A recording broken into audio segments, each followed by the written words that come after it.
was nowhere, you came to my rescue. From the grave I've been raised. When I needed a savior to save me, Jesus, you made a way. Come on now. I was blind, but these eyes have been opened. Now I walk in the light. Every step on this road I will follow. Jesus, you made a way. You are the way. You are the way. Lost and dead, but your love came to find me. Jesus, you are the way. You are the way. You are the way. You're the light shining bright in the darkness. Jesus, you are the way. Jesus, the only way.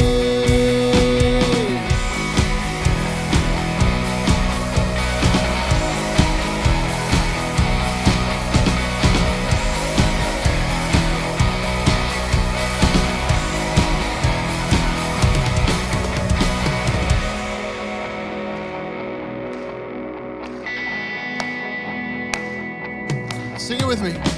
All my days I'm secure in your promise, never standing alone. You're the truth, you're the life, you're my future. Jesus, you made a way. I'm alive in the love that you give me, free to dance once again. You will lead me from glory to glory. Jesus, you made a way. You are the way. You are the way. Lost and dead, but your love came to find me. Jesus, you are the way. Jesus, the only way.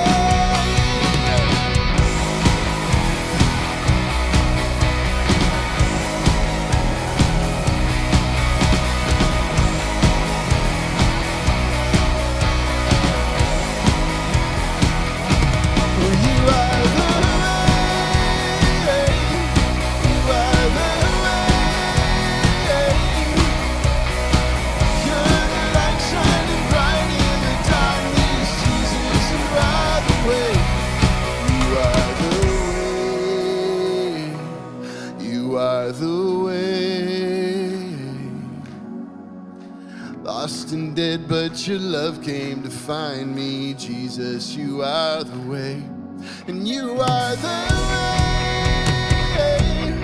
You are the way.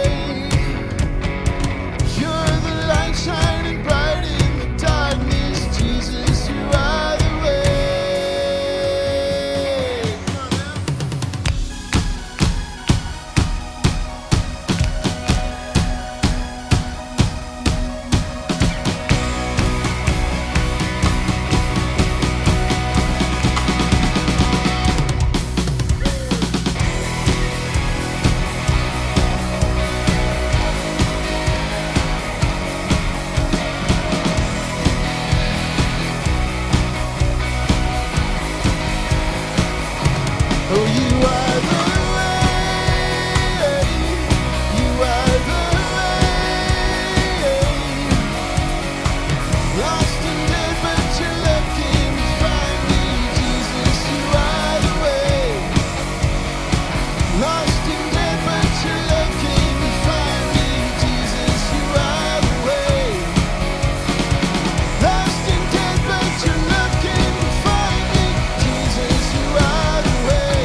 I'm calling on the God of Jacob,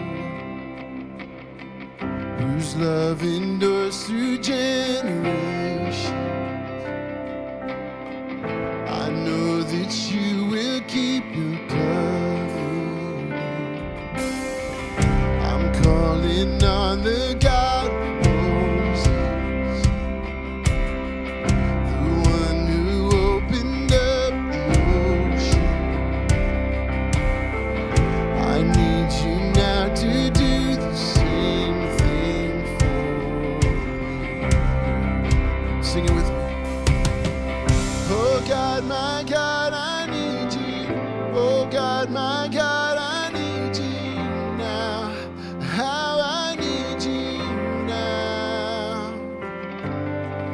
Oh rock of ages, I'm standing on your faithfulness, on your faithfulness. I'm calling on the God of Mary,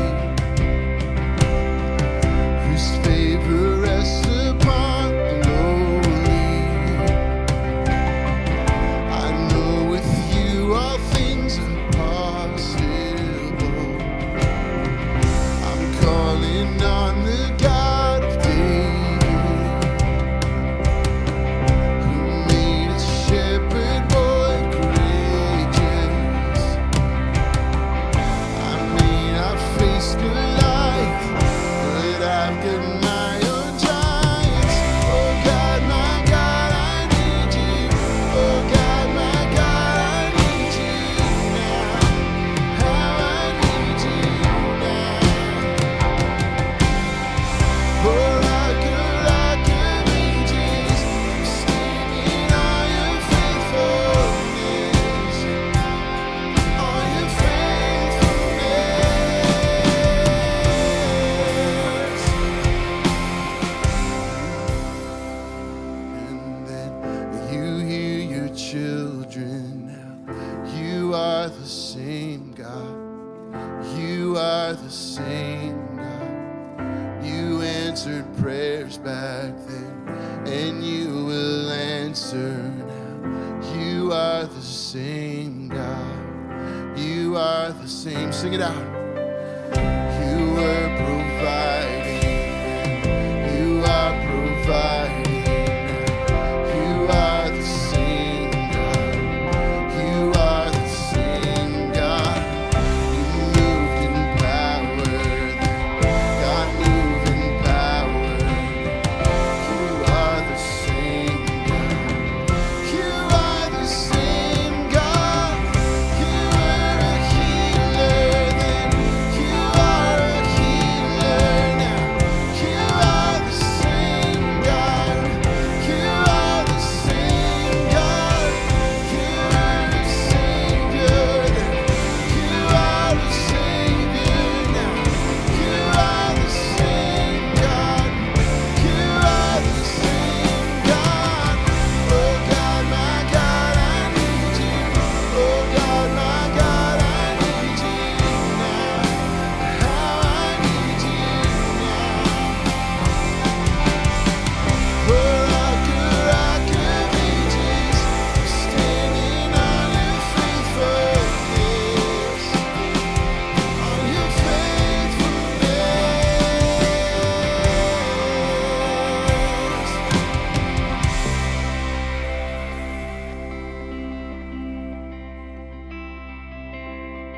Oh God, my God, I need you. Oh God, my God, I need you now. How I need you now.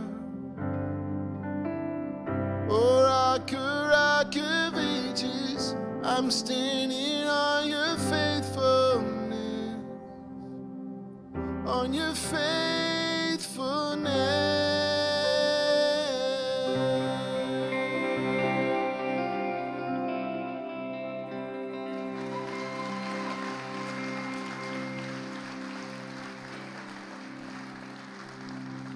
Church, can we bow together this morning?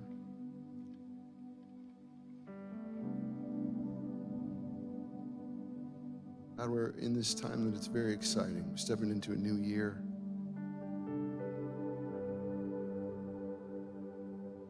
Chance to set new goals. Talk about hopes and dreams and things we want to see happen, things we want to leave behind. God, at the center of all this, you are still standing there, still caring deeply for each and every one of us, still intimately involved in our lives and wanting to see the best for us.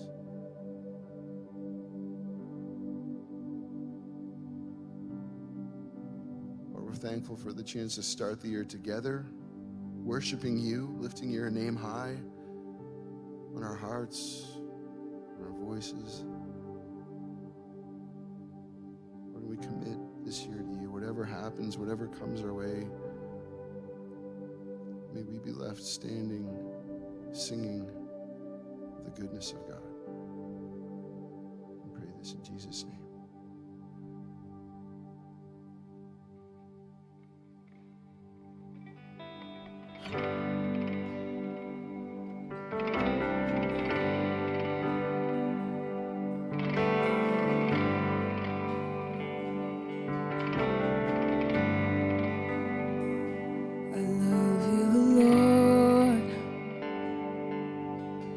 Your mercy never fails me.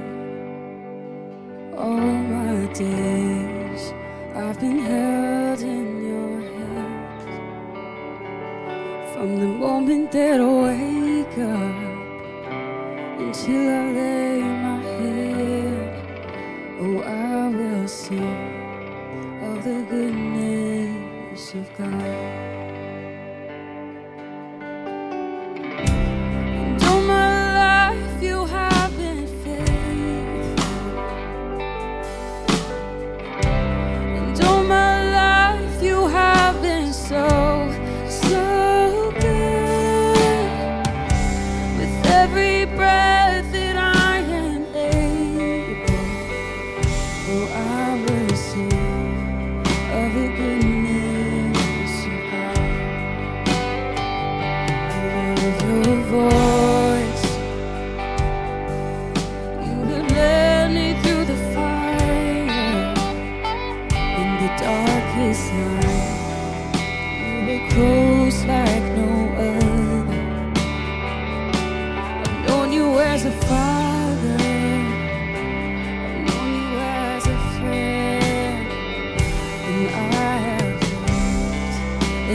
been so, so good.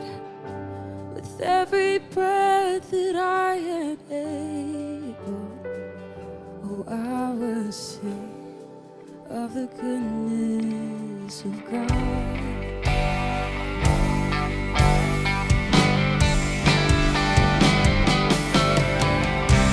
And all my life you have been faithful. And all my life you have been so, so good. With every breath that I am able, I will sing of the goodness of God. Oh, I will sing of the goodness of God.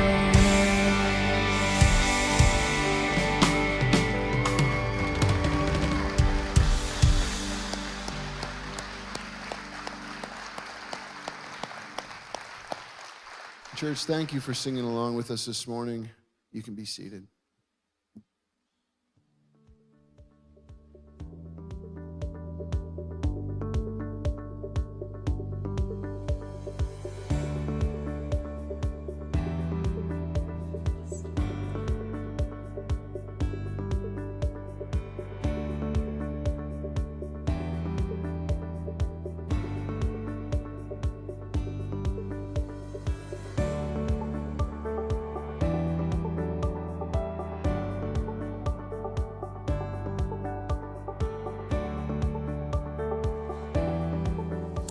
Well, good morning, Cape Cod Church. And Happy New Year. Oh, if you're in the room today, you are either a morning person or you did not stay up to watch the ball drop last night. And to all of you joining us online, we hope you had a very awesome New Year's Eve last evening, and it is good to be with you this morning, whether you're here in person or whether you're joining us online. And today, I have the privilege of kicking us off into the new year at Cape Cod Church because unfortunately, Pastor Ben is not feeling well today. He's got a little bit of a cold, so he decided to stay home this morning. All of his tests came back negative, so I think he just really wanted to listen to me preach this morning, but we'll see. He's going to kill me for that later when I get home. But I have the privilege of kicking us off into the new year, and I wanted to start 2023 by proposing a resolution for us as a community. Many of us probably make resolutions or set goals for ourselves in the new year. It's a nice time to look back on the last year and look ahead to the new. And this morning, I want to propose one for us as a community. One family, one church community, all together, a resolution about Cape Cod Church for Cape Cod Church. But if you're here this morning and you are visiting for the first time, maybe you're checking us out, maybe this is your New Year's resolution to be here, or you're watching online because somebody sent you the link to this message, don't check out just yet. Because this morning, we are going to talk about the one thing that Jesus prayed for the church community. The one resolution that he gave us. So if you're here this morning and you're still just checking this out and you're not sure whether you want to be a part of this community, this is actually really worth leaning into. Because if you are checking out Jesus on any level, this resolution, this prayer is worth checking out so that you know what you're getting into. And personally, I think that the resolution that Jesus offers us is so compelling and so beautiful that it may just convince you to continue checking this place out, or at least to continue watching from the safety of home. I think it's really beautiful, but you will have to decide what you think for yourself. So today we're going to start in the Gospel of John, and let me set the scene. About 2,000 years ago, a carpenter decided to leave his career and become a wandering preacher. And along the way, he picks up a group of friends and disciples who are going to listen to him teach and go with him from city to city. And as a group, they travel from place to place together, sometimes staying in people's homes, but oftentimes, presumably, camping out nearby. Now, fast forward 3 years, this group of people has been traveling together for 3 years. They have been living with one another, doing life with one another. They have seen some crazy things, and they have bonded as a community and as a family. Think of like the freshman college dorm experience. To the nth degree, these people have seen some stuff together. They have lived through some stuff together, and they have lived in very close quarters. And at the end of 3 years, their ringleader, their friend, the guy who brought them all together, who's named Jesus, he gets them all together over a meal that we famously now call the Last Supper. And he says this, "Dear children, I will be with you only a little longer." On the night that Jesus is going to die, he gathers his friends together to let them know what's coming, that he's about to leave and he's about to die. And he warns them that life is going to get tough, and then he closes by praying for them. And he prays to God for one thing. He says to God in his prayer, "Now I am departing from the world, and they, these disciples, my friends, are staying in this world.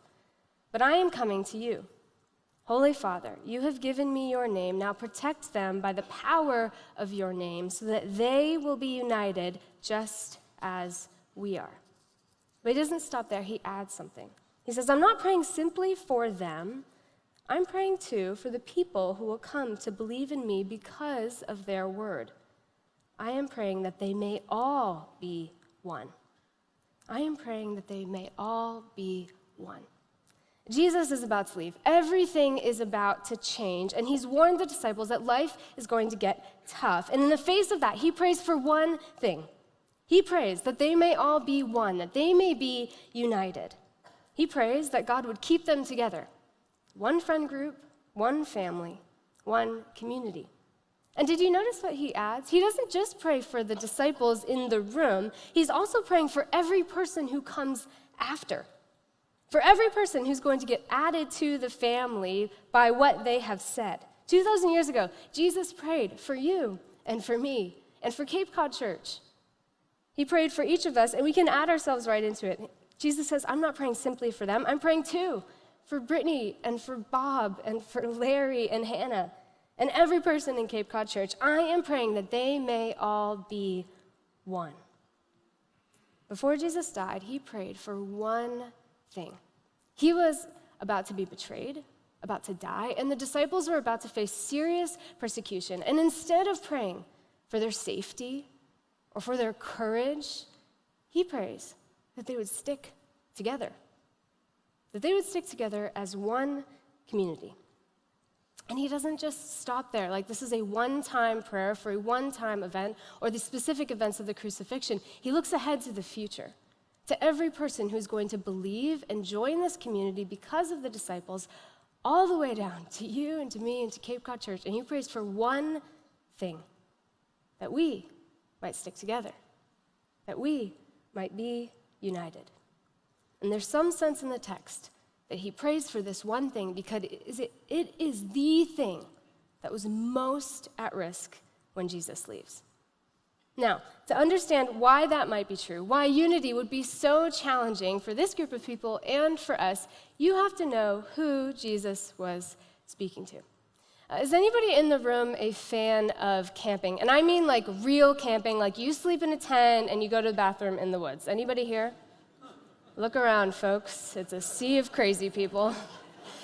I'm not saying I dislike you. I'm just saying I don't want to spend time with you when you're camping. I'll spend time with you outside of that any day, but I am not ashamed to admit I am not a fan of real camping.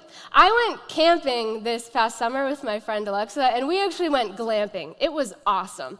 We had a tent, and in the tent there was a hardwood floor and a mattress. Amazing. And there was even a mini fridge. Now that is like true glamping. So we could enjoy the stars at night and the sound of a babbling brook nearby. And in the morning, I woke up with no back problems and I could have chilled cold brew for breakfast. It was amazing. If you want to know about glamping, come talk to me after service. I will tell you where you can go and how awesome it is.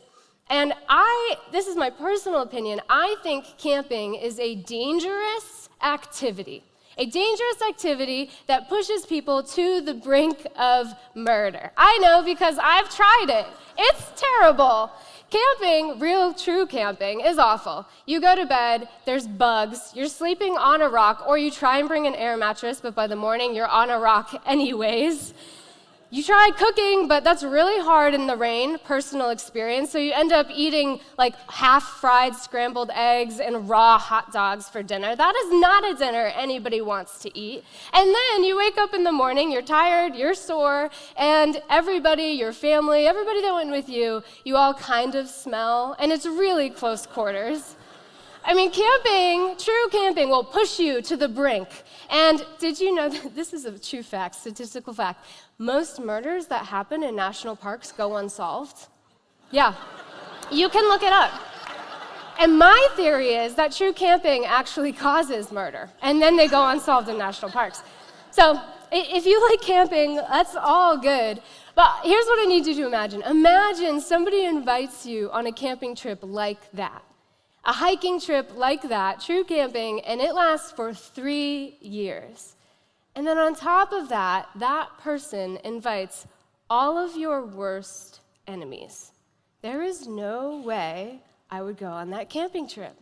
I would barely go on that camping trip with people I love. But that is exactly what Jesus does. This is the makeup of Jesus' disciples. Here's who he invites into his friend group when he decides to start his ministry. He starts with 6 people who are known as zealots. 4 zealots in his group. These were extreme nationalists who hated the oppressive government and committed acts of terror, acts of violence against the oppressive government regime. 4 zealots in his friend group. And the only people they hated worse than the government were Jews who sided with the government, who supported the government. So guess who Jesus invited next? Yes, a man who supported the government, a local Jew, a tax collector who sided with the government and actually helped the government oppress his own people. This tax collector, known as Matthew, would have been known amongst his community as a race traitor. And Jesus invites him into the group. Now, guess who he invites next? Yes, he invites the people that Matthew, the tax collector, and this political regime were oppressing. He invites 6 fishermen. Now, fishermen in that day would have been like living hand to mouth, and they were heavily, heavily exploited by heavy taxes oppressed by the government, put on them by the government. And this would have caused them in that day to live hand to mouth. It would have been like someone in our society living day to day, hand to mouth, and in some cases, taxes were so heavy that they were actually reduced to beggars. So think of somebody in our society who is living on the brink of homelessness. This is what fishermen in that day and age would have been like. And so Jesus not only invites the tax collector, he invites the people that the tax collector has been oppressing. That is not a happy marriage. Now, not only were the fishermen exploited by tax collectors and by the government, they were also exploited by the upper classes of Jewish society. Those upper classes, think the top 1%, who could work the game, who not sided with the government but knew how to make it turn out well for them, they also exploited the Jewish lower class. And so guess who Jesus invites as his 12th and final disciple to the group? That's right. He invites a Jewish noble by the name of Nathanael, who would have been one of those who had also exploited and preyed upon these fishermen, this lowest of classes. It is, by all accounts, an awkward group of followers. And to top it all off, Jesus also invites and welcomes women to follow him, to learn from him, and to be his disciples, in a society that would not allow women to attend school. This is a really awkward camping trip. But this is exactly what Jesus does. He invites this group of unlikely friends, not even friends, but natural enemies, to come together, to follow him, and to do life together for 3 years. And if you were looking at who you would choose as your band of followers, if you needed to get something done, this is not the group that you and I would have naturally chosen. If anything, this sounds like the plot to a murder mystery movie. It sounds like a disaster, but it's exactly what Jesus does. Anyone looking at this group would have thought, these people are supposed to get something done. They'll be lucky if they don't kill each other by the end of this ministry. But Jesus knew exactly what he was doing. It was no accident that he chose this group of natural enemies to be his followers. In fact, it was the only thing that he could have done. He did it on purpose because Jesus had come for everyone. He had come for the attacked and the attacker, the oppressed and the oppressor, the rich and the poor, the marginalized and those in power. He had come for every single one of them. So when he looks at what his community is going to look like, he brings together people from all of these corners of his world to model for us what his community would have to look like if it was a true reflection of the God who came and gave everything for the entire world. Jesus was modeling what a heavenly community would look like for us. It would look like a group of unlikely friends, of natural enemies, because God had come for each and every one of them. And if Jesus wanted to have a relationship with each and every one of us, despite all of our differences, then all of us would have to learn how to have a relationship with one another. Because in Jesus' kingdom, he had come for everyone, and he meant everyone. So Jesus chooses this unlikely group of people to be a model of what his community would have to look like. And then he prays for one thing. He says, God, help them to learn how to live with one another because they are going to need it. And not just this group of people, but my church, my community, forever and into the future, they are going to need some help if they are going to be one. But this is so different from how we typically think of church or church community. My guess is when you came to check out Cape Cod Church for the first time, you didn't come hoping that you would find a bunch of people who were unlike you or that you did not like, right?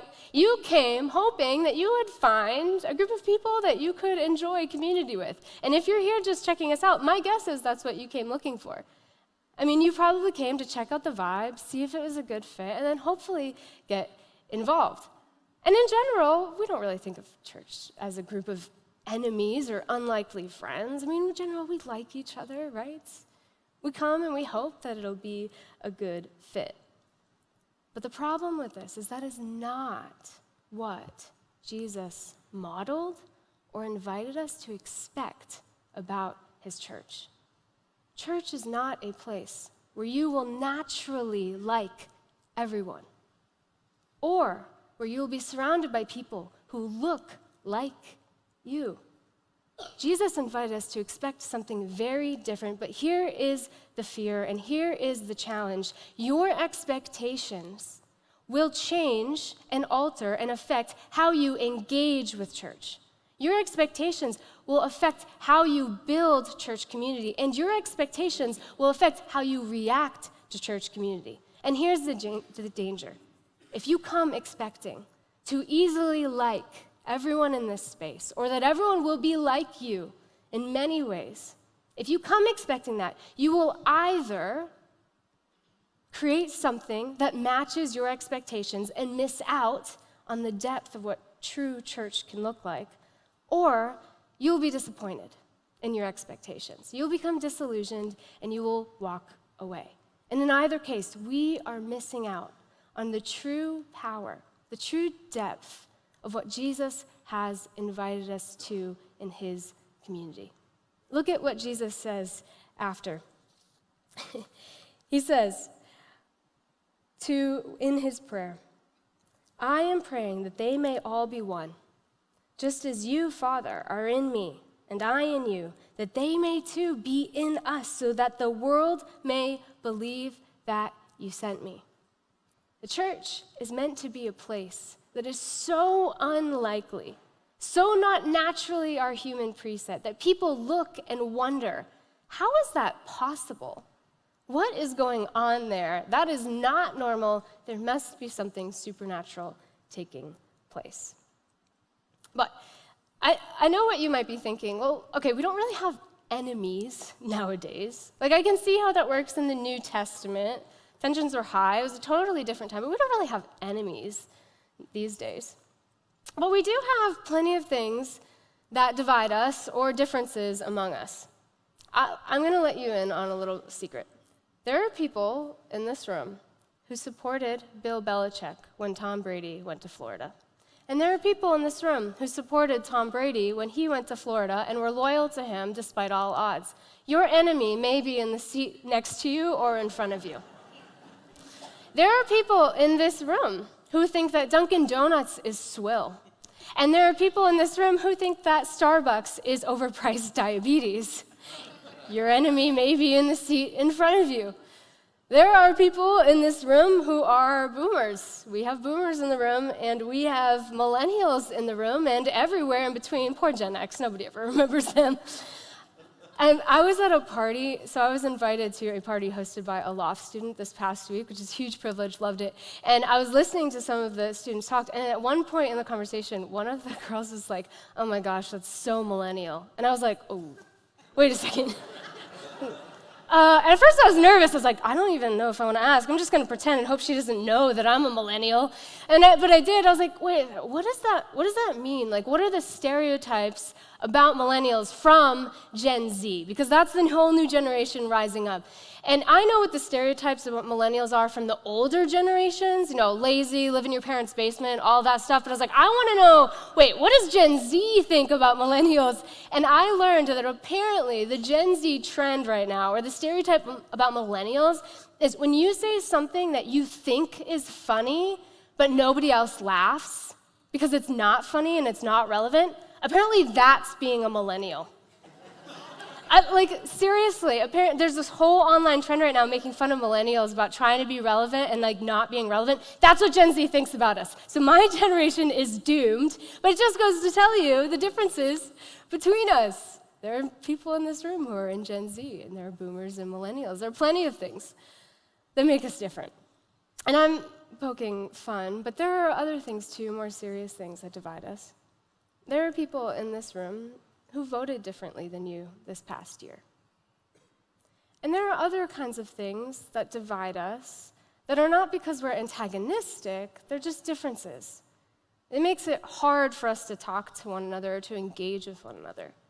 There are people in this room who have never had to worry about where their money is coming from, and we have people in this room who live paycheck to paycheck. There are people in this room who approach life with a disability, and people who have never had to think about that a day in their lives. We have extroverts and introverts who don't like engaging in public. We have all sorts of differences. We have people in this room who have been in church all of their life and know Jesus in that way, grew up with Jesus, and we have people in this room who had never heard of anything like that until they were in their 50s. We have all sorts of differences in this room that could divide us because it makes it difficult for us to engage with one another. So if you want to know who your natural enemy is these days, or who your unlikely friend is, fill in the blank in one of these sentences. If you want to know who your natural enemy is, fill in the blank here. I could never be friends with someone who, and finish it for yourself. That's your natural enemy. If you want to know who your unlikely friend is, fill in the blank for this sentence. I just wouldn't know how to talk to somebody who blank. Whatever that is for you, and it's probably a variety of things, those are the people that are your natural enemies, or maybe an unlikely friend. Somebody who is different from you. Maybe someone who you don't like or don't think that you like. The things that divide and separate us. It existed in the New Testament. It exists today still. It just looks a little bit different. And this is the kind of church community. This is the kind of community that we are called to, and we're called to be one. And if you expect that you will only find in church people who are like you or people that you instantly like, you will either be disappointed and walk away, or you will create that kind of community, and you will miss out on the depth of community, the beauty of what Jesus was creating then and now, because Jesus was very, very serious when he said that he came to be a savior and a king for all people, for everyone. And if that's true, then his community, his people, his kingdom, his church should reflect that diversity. But that doesn't come easily. In fact, it's very messy.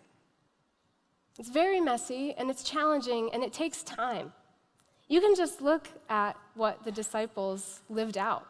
In fact, Jesus is praying for them now because he knows this is going to be challenging. This is the one thing I'm going to pray for. But the rest of the New Testament is collections of letters written back and forth between the churches and the church leaders on how to get along with one another, because it was really hard. They had to wrestle through all kinds of differences, theological, practical, economic differences. And it wasn't easy. The majority of our New Testament is dedicated to figuring out how to live with one another, because Jesus was calling them to a community of unlikely friends and natural enemies who were learning how to live with one another. And Jesus has asked us not to settle for anything less. And it's hard, but there are also hints that it is something unique and beautiful, something worth cherishing and protecting and fighting for. It is the thing, Jesus said, the thing that people will look at and think, there's something weird going on there. There's something supernatural going on there, because that's not human. It is the thing that Jesus said people would recognize us for and be convinced that God had really come, had really drawn these people together.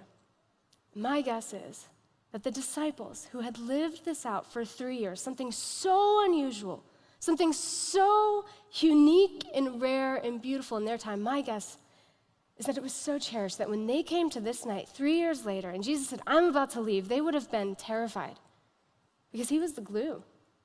Something unusual had happened, and he was about to leave, and he assures them, no. I am praying that you may be one. Let me show you how. A couple of years ago, almost 2.5 years ago now, but in 2020, we launched a new young adult ministry at Cape Cod Church, which we called Social Life. And it was built on the presumption that young adults on Cape Cod, one of the deepest needs is for connections, for community. So we called it Social Life. And I got to be a part of that launch and to lead that young adult group. And I was really, really excited to be a part of that and to do that and to build that. But I want to be honest, and not everyone knows this, but at the time when we were building Social Life, I was excited to be a part of it, but I didn't personally, when we were building it, I wasn't personally like, oh, this is filling a need that I have. I knew that young adults need places to connect, they need friends, but honestly, at the time, I had a pretty strong social network. I had family that I can depend on. I had good friends. I was deeply involved in our church here, so I was excited to be a part of that, but I didn't expect it to be a unique benefit or to fill a need in my personal life. But I was excited to be a part of it, and we launched that in 2020, and over the years, it grew. We started with maybe 12 people, and then next summer, 30 people, and this summer we had nearly 50 people in the summer and throughout the year involved in this young adult ministry, Social Life. And something started to happen for me, personally, around year 2. We had been spending a lot of time with one another, week in, week out, gathering on a weekly basis, having discussions about faith and serious things. And then we had celebrated lots of milestones together, birthdays and engagements even, weddings. new jobs and careers. We had celebrated together, and we had prayed for one another. We prayed through hard times and prayed through loss. And over the course of 2 years, you get to know people better. And something happened for me right around that 2-year mark, and I realized that this community had become very precious to me personally. I had just started to get to know people in a different way, and they had become very precious to me, doing life with them. And last spring, towards the beginning of summer, when my mom received her brain tumor diagnosis, this group of people was one of the first group of people that I wanted to tell, because I wanted them to pray with me and to pray for me. Something had just shifted in me. And I have to tell you, social life, like many of our small groups here at Cape Cod Church, is an unlikely group of people. I mean, there are people in social life that are just wildly different. We have people who are PhD students and plumbers and school teachers and everything in between. We have people who grew up on Cape Cod and people who moved here from Texas. That might be the biggest difference. We have people who grew up in church all their life, and we have people in social life who were practicing witchcraft just a few months ago and now are following Jesus. And then we have people who are skeptical and asking questions and aren't sure if they want to follow Jesus. There are many things that could divide us. I mean, we have people in our group who view the world and current events very, very differently. It's an unlikely group of people. And I will tell you, it is one of the most beautiful things for me to see and get to be a part of. We have people in our group who embrace one another and love one another against all odds, and that has been a special gift to me. It has been beautiful, and I cherish it. And it's not because I was empty before. I have a great family and friends. I love my church, but I got to experience in this group of people something different and rare and unique. When you get together, people in a church community, and you spend time getting to know one another against all odds, it is something rare and beautiful and deeper than we could ever have expected, or any kind of community we would have created on our own human intuition.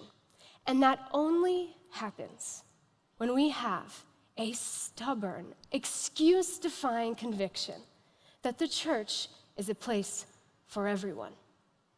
That Jesus really came for everyone, and that means everyone is welcome, and that means I get to invite those people into my life. And it's not easy. And it's why Jesus prays for it. It's the one thing he prays for, the one resolution he gives us. And he also gives us some advice. On that night, when he was going to be crucified, and he gathered together all his friends over this last meal, before they eat together, he gets down and he washes their feet. Zealot, fisherman, noble, all of them. He washes them all. And then Judas, the traitor, leaves, and it's like everything moves into hyperspeed because things have been set in motion. Jesus knows there's very little time that they have left together, so he starts to tell them things.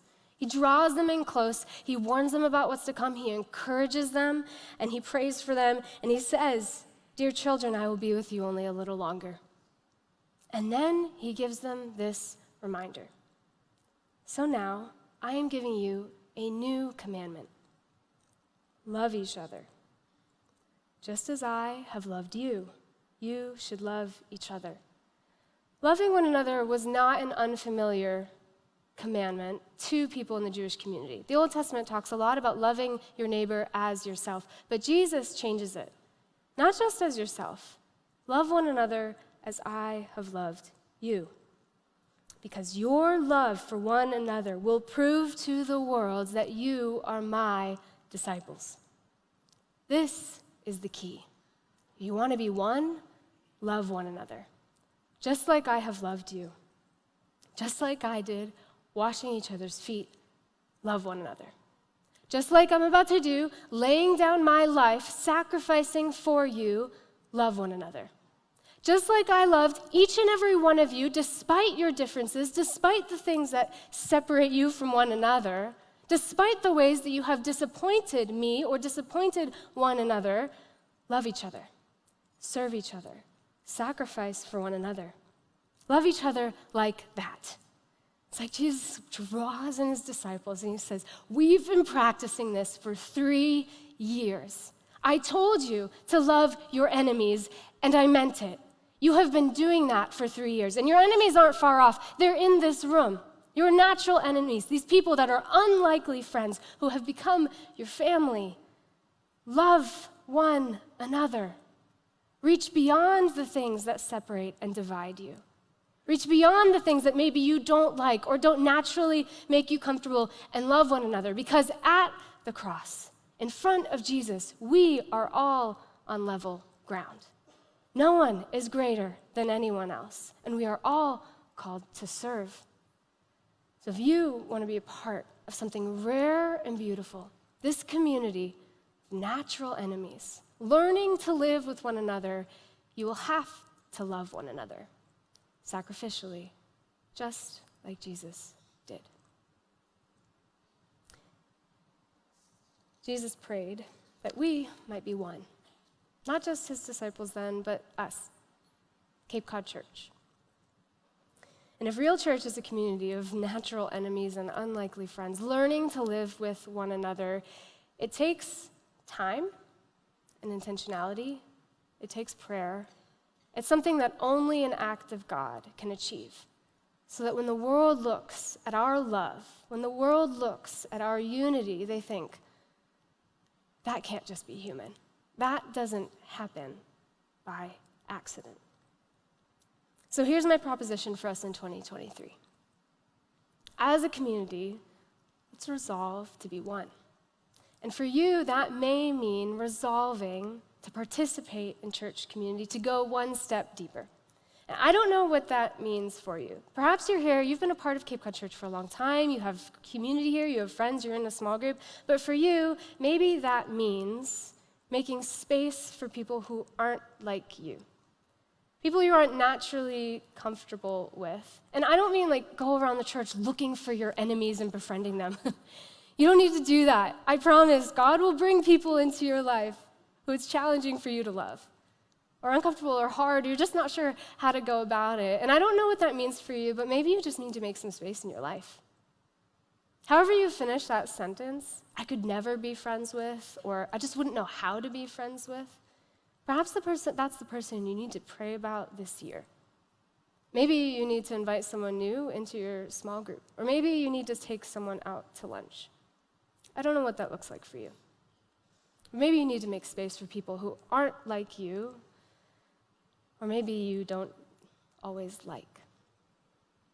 Maybe you're here this morning, though, and you've been at Cape Cod Church a long time, you've been attending on Sundays, but you've never really gotten involved in the community here.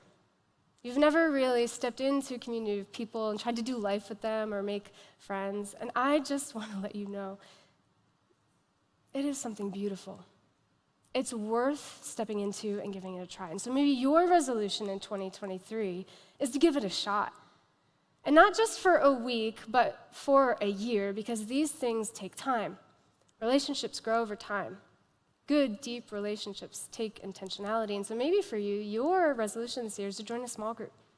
Next week, we're going to be opening up our catalog for new winter small groups. This is the perfect time to be looking. And so if that's you, mark your calendar for next Sunday to take a look and to see, to make space in your schedule, to get involved in a ministry team or a small group here at Cape Cod Church, whatever that looks like for you, or maybe it's just one relationship, that first step. And maybe for you, though, you have been exploring Cape Cod Church privately, and you've been exploring Jesus because you're not yet sure whether you want to be a part of this community because you're not sure what you think about Jesus. And we love that. We are so glad that you are here. We hope this is a place where you can explore your doubts and your questions. But I want to tell you this, there comes a point when exploring your questions in theory comes to an end. And there comes a point where it's just time to experience it from the inside. And you can do that even before all of your questions are answered. In fact, we think it is the best way to pursue your questions and your doubts. And if that's you, I want to invite you to check out a small group.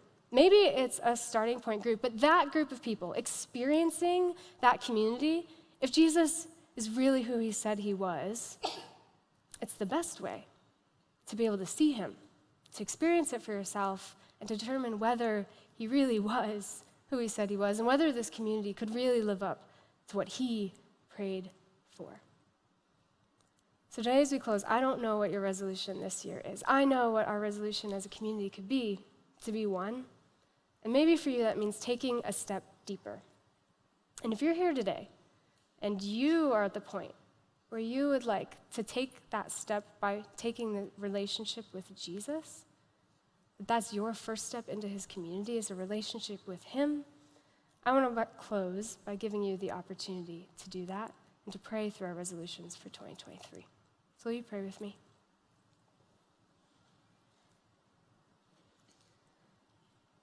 Father, all across this room are people from different walks of life, different backgrounds, persuasions, perspectives. And Father, it is a gift to be a part of this community and the family that you have drawn together. And we confess, Father, that sometimes we're more prone to just drawing the people around us who we like or naturally like us. Sometimes we're hesitant to reach across those differences, reach across that aisle, whatever it may be. Father, this year we ask that you would give us eyes to see what your kingdom could really look like, that we might develop sincere, deep bonds with people who are chasing after you, people who don't look like us, who didn't come from where we come from, that we can pursue you together, and that it might be something beautiful. And Father, if there's anyone here who wants to start that journey by entering into a relationship with you, and entering into a relationship with this community of people who are following after you, I want to give them the opportunity to do that. And if that's you here today, perhaps you pray something like this. God, I don't have all of my questions answered, but I believe that you sent your Son to die on my behalf, that he came for everyone, including me, despite my faults and despite my failures. He sacrificed himself, that he laid down his life for me. And today, I want to accept that gift so that I can have a relationship, a personal relationship with you. Today, I accept Jesus as my King and my friend. Help me to follow after him. Help me to live in this family, this beautiful journey of discovery and relationship with you, to experience the full life that you have in store for me. In Jesus' name we pray. Amen. In a moment, we're going to sing one more song and worship together as one family today, kicking off the new year.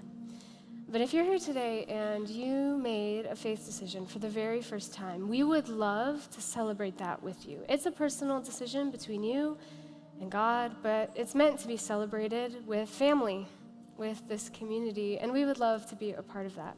If you look in the seat in front of you, you'll see a blue welcome card, and on that is a place for you to fill out your information and check a box that says, I made my faith decision today. If you do that, you can drop it in one of the boxes on your way out this morning, or drop it at one of the desks and talk with one of our volunteers. They would love to get you started. We have a gift bag for you, a Bible, to help you get started on this journey of discovery.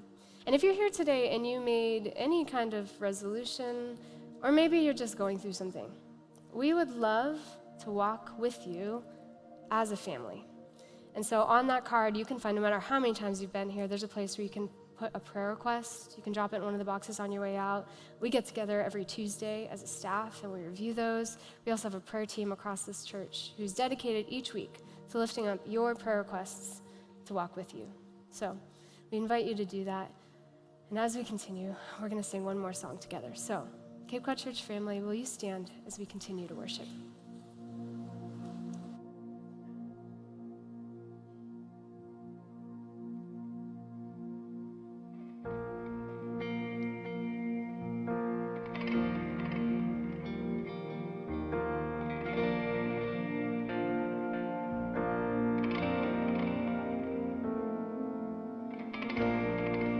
Amazing love that welcomes me, the kindness of mercy that bought with blood wholeheartedly my soul undeserving. God, you're so good. God, you're so good. God, you're so good. You're so good to me. Let's sing it together. Behold the cross, age to age, and hour by hour. The dead are raised, the sinner saved, the work of your power. God, you're so good. God, you're so good. God, you're so good. You're so good to me. God, you're so good. God, you're so good. God, you're so good. You're so good to me. I am blessed, I am called, I am healed, I am whole, I am saved in Jesus' name. Highly favored, anointed, filled with your power for the glory of Jesus' name. I am blessed, I am called, I am healed, I am whole, I am saved in Jesus' name. Highly favored, anointed, filled with your power for your glory, Jesus' name.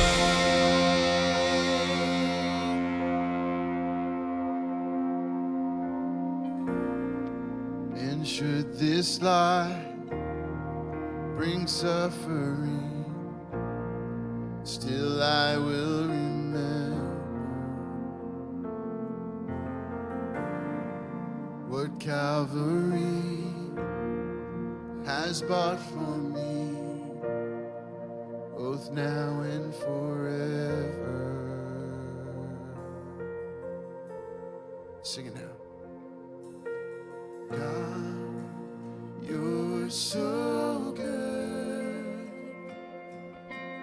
God, you're so good. God, you're so good. You're so good to me.